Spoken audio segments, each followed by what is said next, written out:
같이 따라하겠습니다. 마땅히 행할 길을 아이에게 가르치라. 자녀는 하나님이 우리에게 주신 기업이요 태의 열매는 그의 상급이라. 시편 기자가 시편 127편을 통해서 그렇게 말씀을 해 주셨습니다. 자녀가 하나님의 주시는 기업이고 또 복중에 있는 생명이 하나님의 주신 상급이다. 여기 기업이란 말은 하나님의 선물이라는 그런 의미이기도 하고, 또 상급이란 말도 하나님의 축복이라는 그런 의미이기도 한 것입니다. 그래서 자녀는 한번 따라합시다. 하나님이 우리에게 주신, 자녀가 없어도 따라하세요. 하나님이 우리에게 주신 가장 큰 축복입니다. 여러분들이 땅에서 사는 날 동안에 하나님의 복을 많이 받지만은도 가장 큰 복이 하나님이 자녀들을 우리에게 주신 것이다. 성경이 그렇게 말씀을 하고 있다는 거예요. 여러분이 사무엘 하 6장을 읽어보면은 10절과 11절 이후에 다윗이 이제 통일 왕국을 이루은 다음에 통치를 막 하려고 할 때에 그 오벳 에돔이라고 하는 사람이 거기에 이제 나타납니다. 이 오벳 에돔이라고 하는 사람은 어느 누구보다도 하나님을 잘 섬겨가지고 하나님께 복을 받은 사람이었어요. 많은 그 당시 사람들이 하나님 섬기는 것을 기뻐하지 않고 하나님의 죄를 누구 하나 메어가려 하지 않은 그때에 이 오벳 에돔이 여호와의 궤를 자기의 집으로 메고 가서 석 달을 이제 모셨어요. 잘 섬겼어요. 그랬더니 하나님이 그 일로 인해서 이 오벳 에돔의 집에 복을 주신 것입니다. 그 어떤 복을 주셨느냐? 그 복의 내용을 두 가지로 요약해 보면은 성경이 이렇게 말을 해요. 그 첫 번째가 한번 읽어봅니다. 시작. 모든 소유에 복을 주었습니다. 이 말씀은 사무엘 하 6장 이제 12절을 보면은 기록되어 있습니다. 이렇게 기록돼. 한번 같이 읽어봅니다. 시작. 어떤 사람이 다윗 왕에게 아뢰어 이르되 여호와께서 하나님의 계로 말미암아 오벳 에돔의 집과 그의 모든 소유에 복을 주셨다 한지라. 다윗이 가서 하나님의 궤를 기쁨으로 메고 오벳 에돔의 집에서 다윗 성으로 올라갈세. 그러니까 하나님께서 그 여호와의 궤로 인해서 오벳 에돔에게 복을 주셨는데 그와 그의 소유에 하나님이 복을 주셨다. 그렇게 이제 기록을 하고 있습니다. 그 다음에 이제 두 번째 하나님이 오벳 에돔에게 주신 복의 내용이 무엇이냐 하면은 같이 읽어봅니다. 시작. 자녀들을 번성하게 해 주신 것입니다. 역대상 26장 4절로 5절입니다. 같이 이 말씀도 읽습니다. 오벳 에돔의 같이 시작. 오벳 에돔의 아들들은 맏아들 스마야와 둘째 여호사밧과 셋째 요아와 넷째 사갈과 다섯째 느다넬과 여섯째 암미엘과 일곱째 이사갈과 여덟째 볼레데이니. 이는 하나님이 오벳 에돔에게 복을 주셨습니다. 이 앞에 보면은 8명의 아들들의 이름들을 쭉 기록을 하고, 물론 딸들도 있었을 텐데 딸들의 이름들은 성경에 기록이 없습니다. 그 당시 딸들의 이름들은 기록하지 않았으니까요. 띄워두십시오. 이 아들들이 여호와께서 오벳 에돔에게 주신 복이라는 거예요.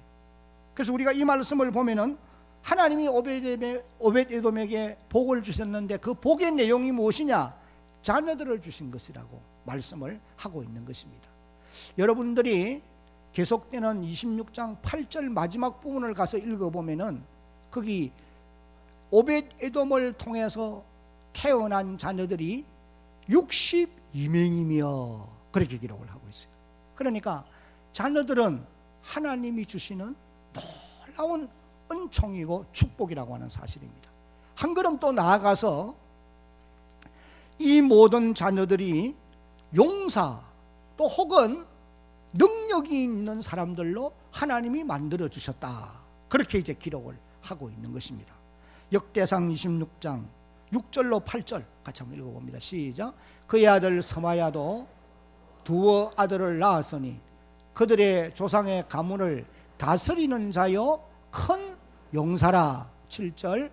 스마야의 아들들은 오드니와 르바엘과 오벳과 엘사밧이며 엘사밧의 형제 엘리우와 스마가는 능력이 있는 자이니. 8절.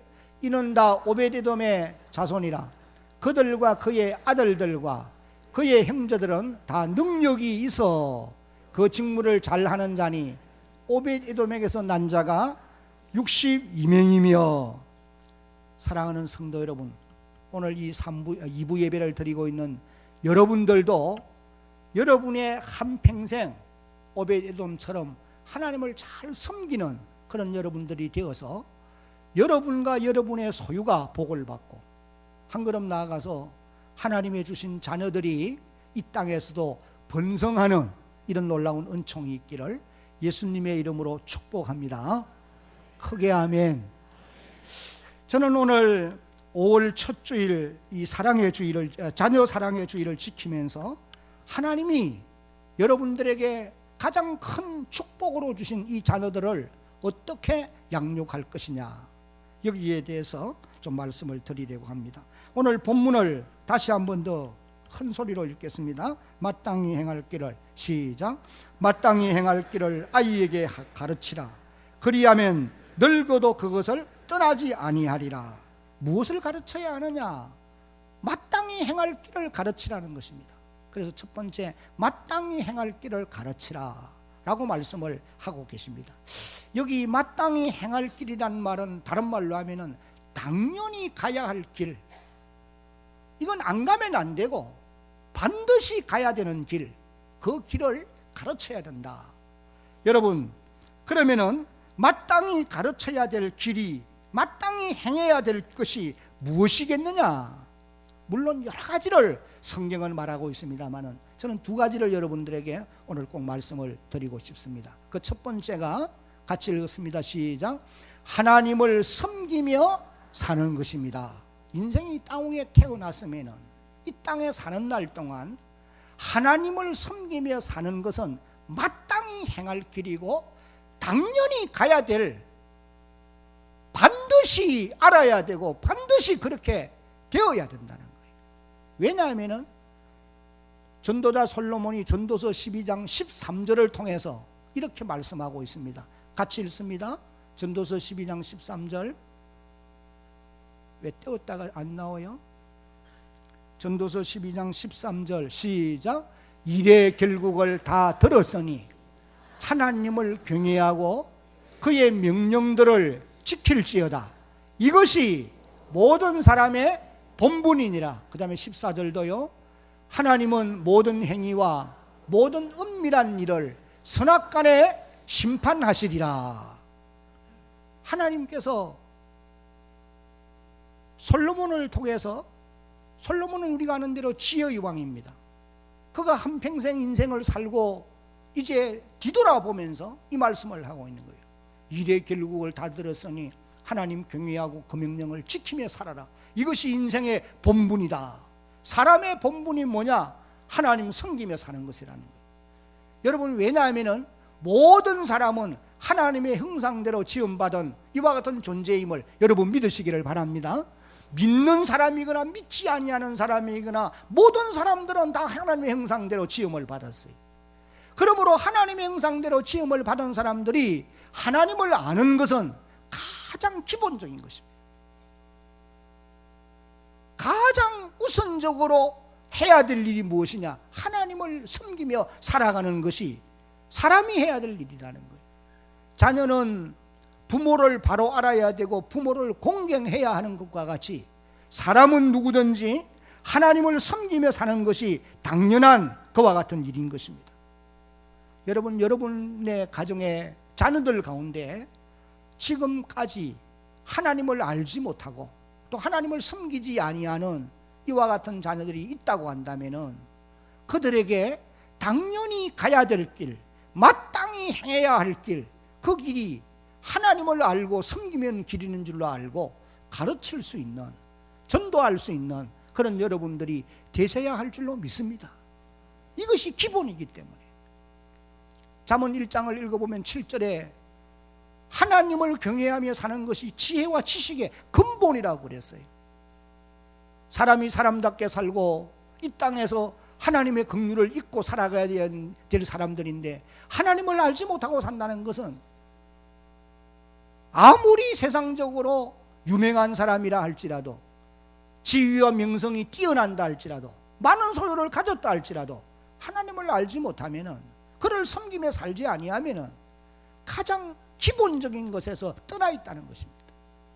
사람이 마땅히 해야 될 일이 무엇이냐? 하나님을 섬기며 살아가는 것이다.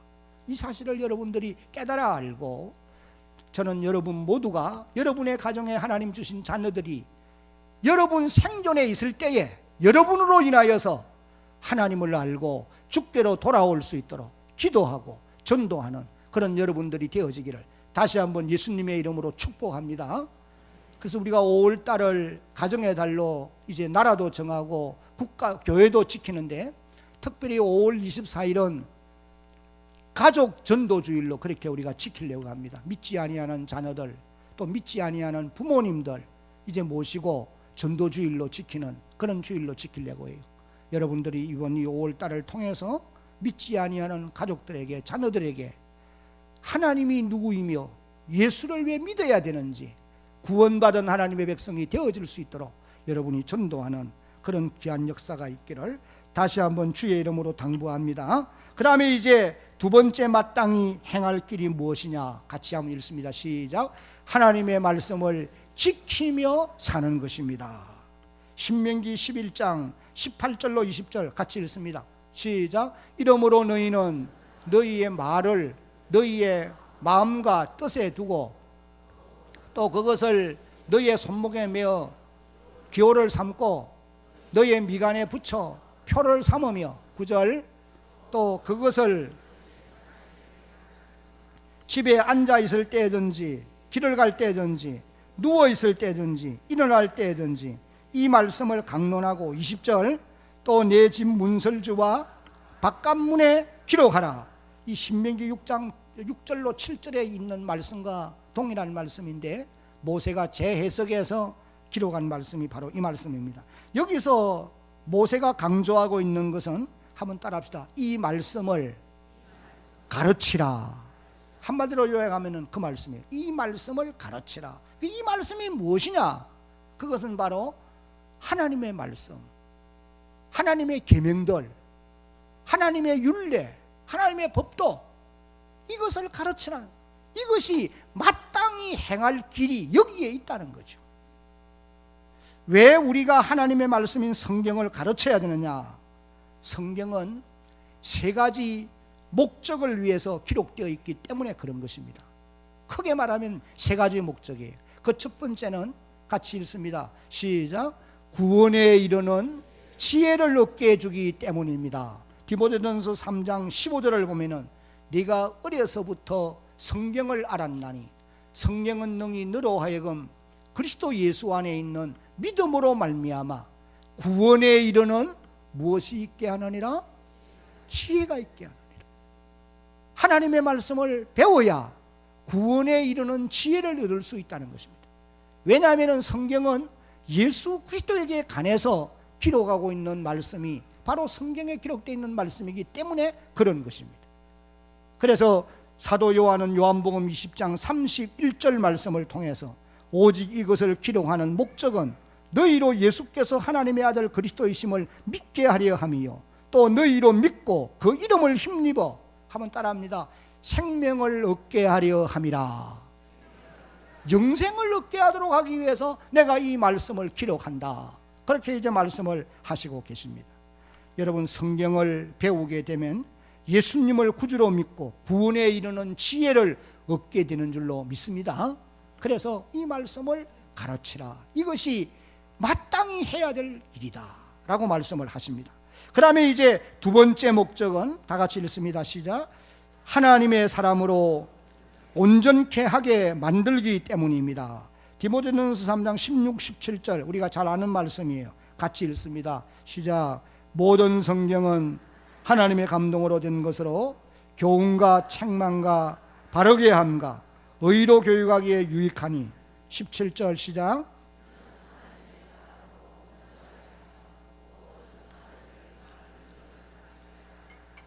하나님의 사람으로 온전하게 만드는 작업이 하나님의 말씀이라는 거예요. 성경이 행하는 기능이 여러 가지가 있지만은 교훈하고 책망하고 바르게 하고 어려운 사람으로 양육해서 하나님의 사람으로 성숙되게 만드는 작업을 성경이 한다. 그렇게 말씀을 하시고 계십니다. 그래서 여러분, 아무리 문제가 많은 사람이라도 하나님의 말씀을 배우게 되면은 그 말씀이 그 복잡하고 문제 많은 사람을 변하여 새 사람 되게 하는 줄로 믿으시기 바랍니다. 그러니까 하나님의 말씀을 배우는데도 변하여 새 사람 되지 않는다, 그런 사람은 있을 수 없어요. 여러분들이 하나님의 사람으로 성숙하기를 원하십니까? 여러분들도 하나님 말씀을 배워야 되겠고, 여러분의 가정의 자녀들이 하나님의 사람으로 성숙하게 자라가기를 원하십니까? 하나님의 말씀을 가르쳐야 된다는 거죠.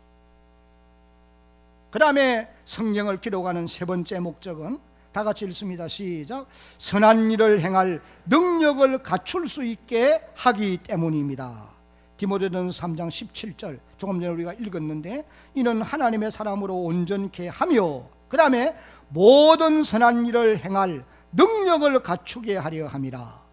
선한 일을 할 수 있도록 만들기 위해서 하나님의 말씀이 기록되어 있다는 거예요. 여러분, 인격이 성숙해진 사람들이라야 선한 일을 끝까지 할 수 있는 것입니다. 하나님의 교회에 출석하는 성도들이 하나님의 사람으로 신앙 인격이 자란 다음에 선한 일을 해야 그 일을 끝까지 해갈 수 있다는 거예요. 겸손하게 할 수 있다는 거예요. 많은 사람들에게 덕을 세울 수 있는 거예요. 그러나 그런 과정을 거치지 않고 일을 먼저 하게 되어지면 잘못하면 교만에 빠질 수 있고, 일을 거르쳐서 사람들에게 올무가 되어질 수도 있고, 많은 사람들을 시험에 빠지게도 할 수가 있게 되어지는 겁니다. 그래서 성경이 하는 기능이 이와 같이, 첫째는 구원에 이르는 지혜를 얻게 하고, 두 번째는 하나님의 사람으로 성숙하게 만들고, 세 번째는 선한 일을 행할 수 있는 능력을 갖추도록 만드는 것이 성경이 기록된 목적이라는 거예요. 그러므로 이 말씀을 부지런히 가르쳐야 된다. 물론 이 외에도 하나님의 말씀인 성경은 우리 모든 사람을 원수보다도 지혜롭게 하고, 또 스승보다도 명철하게 하며, 또 우리의 한평생을 행복하게 만들어주는 그런 역할을 한다라고 말씀을 합니다. 시편 119편 98절 한번 같이 읽어봅니다. 주의 계명들이, 같이 시작. 주의 계명들이 항상 나와 함께하므로 그것들이 나를 원수보다 지혜롭게 하나이다. 여러분, 여러분들을 해하려고 하는 원수가 땅에 많지만은도 나보다도, 내가 더 그것보다도 해롭게 하는 원수들보다도 지혜롭다고 하면은 염려할 거 없잖아요. 하나님의 말씀이 우리를 원수보다 지혜롭게 만들어준다, 그렇게 말씀합니다. 그 다음에 99절 시작. 내가 주의 증거들을 늘 엎조림으로 나의 명철함이 나의 모든 스승보다 나으며, 하나님의 말씀이 우리를 스승보다도 더 명철한 사람들로 만드는 작업을 한다. 신명기 10장 13절에 보면은 내 행복을 위해서 하나님이 내게 명령과 계명을 주신 것이다 라고 말씀을 하기도 했습니다. 그러므로 사람은 누구나 하나님의 말씀을 가르쳐야 사람답게 자라갈 수 있고 사람답게 살아갈 수가 있게 되어지는 것입니다. 그 다음에 언제 그러면 가르쳐야 하느냐? 두 번째로 같이 읽습니다. 시작. 어린 아이 때에 가르쳐야 합니다. 잠언 22장 6절을 보니까 마땅히 행할 길을 아이에게 가르치라. 그리하면 늙어도 그것을 떠나지 아니하리라. 여기서 말하는 이 아이라고 하는 이 표현이, 이 사용하는 단어가 젖먹이를 의미한다, 그렇게 말을 하고 있어요. 히브리어로 나아르라고 하는 단어인데, 이 단어는 젖먹이를 말한다는 거예요. 그런데 신명기 6장이나 그 외 등등을 찾아보면은, 종합해 보면은 이 아이에게 하나님의 말씀을 가르쳐야 될 이 대상자가 어떤 자들이냐, 이제 말귀를 알아들으면서부터 17, 18세의 청소년 시절, 결혼 정년기에 이르는 나이 때까지도 하나님의 말씀을 가르쳐야 될 자녀들을 가르쳐야 될 그 자녀들에게 가르쳐야 된다. 가르침을 받아야 될 대상자들이 바로 그렇다는 거예요. 이것은 자녀 교육은 인격과 습관이 형성되기 시작하는 어린 시절부터 이루어져야 할 것을 교훈하는 그런 말씀으로 우리가 이해를 하시면 되겠습니다. 그러면 늙어도 그것을 떠나지 않는다. 우리말 속담에도 보면은 3살 버릇이 8까지 간다. 서양 속담에도 젊어서 배운 바는 늙어서도 잊지 않는다. 그런 말이 있다고 합니다. 그러므로 어린 나이 때 말씀을 가르치면 한평생 하나님을 잘 섬기며 사는 그와 같은 자녀가 되어질 수가 있다는 것입니다. 이 땅에 세계를 움직이는 위대한 인물들이 다 하나같이 보면은 어린 나이 때부터 하나님의 말씀에 훈련을 받았다. 그렇게 이제 기록하고 있는 것을 우리가 봅니다. 요게벳과 같은 사람은 모세를, 한나는 사무엘을, 유니게는 디모데를, 모니카는 어거스틴을, 서잔나는 요한 웨슬리를 어릴 때부터 말씀을 가르쳐서 주님께로 인도했다는 것입니다. 그 외에도 세계를 움직이는 신앙의 거성들을 보면은 순교자 폴리갑도 9살 때 주님께로 나와서 말씀을 듣고 주님을 영접했고, 요나단 에드워드는 7살 때에, 리차드 백스터와 같은 사람은 6살 때 벌써 하나님을 배워 주님께로 인도함을 받았다라고 기록한 것을 볼 수가 있습니다. 여러분, 마가복음 10장을 읽어보면 13절부터 16절까지에서도 예수님 당시의 어머니들이 어린 자녀들을 주님께로 인도한 이런 기록도 우리가 볼 수 있습니다. 한번 같이 읽어봅니다. 사람들이 예수의 만져주심을 바라고 어린아이들을 데리고 오매 제자들이 꾸짖거늘 예수께서 보시고 여기에 이르시되 어린아이들의 내게 오는 것을 용납하고 금하지 말라. 하나님의 나라가 이런 자의 것이니라. 내가 진실로 너희에게 이르노니 누구든지 하나님의 나라를 어린아이와 같이 받들지 않는 자는 결단코 들어가지 못하리라 하시고, 그 어린아이들을 안고 저의 위에 안수하시고 뭘 하시니라? 복을 빌어 주었다는 거예요. 여러분, 여기서 우리가 꼭 기억해야 될 말이, 단어가, 한번 따라합시다. 데리고 와야 합니다. 따라합시다. 데리고 와야 합니다. 내버려 두면 안 된다는 거예요. 자녀들을 네 맘대로 해거라. 신앙은 자유다. 그건 헌법은 자유라고 그러게요. 그러나 신앙은 자유가 아니에요. 하나님의 말씀은 데리고 오라는 거예요. 강권적으로라도 데리고 오라는 거예요. 이것이 하나님의 말씀이 우리에게 가르치는 교훈이. 왜 데리고 와야 되느냐? 그들의 머리 위에 손을 얹고 복을 빌어주시도록. 여러분, 예수님은 복의 근원이심을 믿으시기 바랍니다. 그래서 주님 우리에게 분명히 말씀하시기를, 나로 인하여 실족하지 아니하는 자는 복이 있도다. 여러분, 끝까지 주님을 의지하고 따라가는 사람들은 하나님이 그의 가는 길을 인도하시게 되어 있습니다. 이게 약속이거든요. 그러므로 오늘 우리들도 자녀들을 어릴 때부터 말씀을 가르쳐서 주님께로 인도하여 하나님의 복을 받게 해야 할 줄로 믿습니다.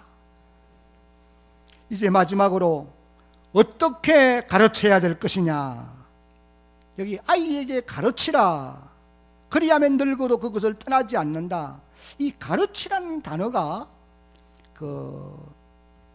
제가 여러 주석들을 찾아보았어요. 무슨 단어인가 보니까 하노크라고 하는 단어인데, 이 말은 한번 따라합시다. 바친다. 바쳐드린다는 거예요. 그래, 이 말씀을 읽어보면서 뭘 알 수 있느냐 하면은 교육의 목적이 무엇인가를 알 수 있다는 거예요. 왜 하나님 말씀을 가르치느냐? 가르치는 이유가 하나님께 바쳐진 사람이 되어지도록 가르치라는 거예요. 다시 말하면은 헌신된 사람이 되어지도록 가르치라는 거예요.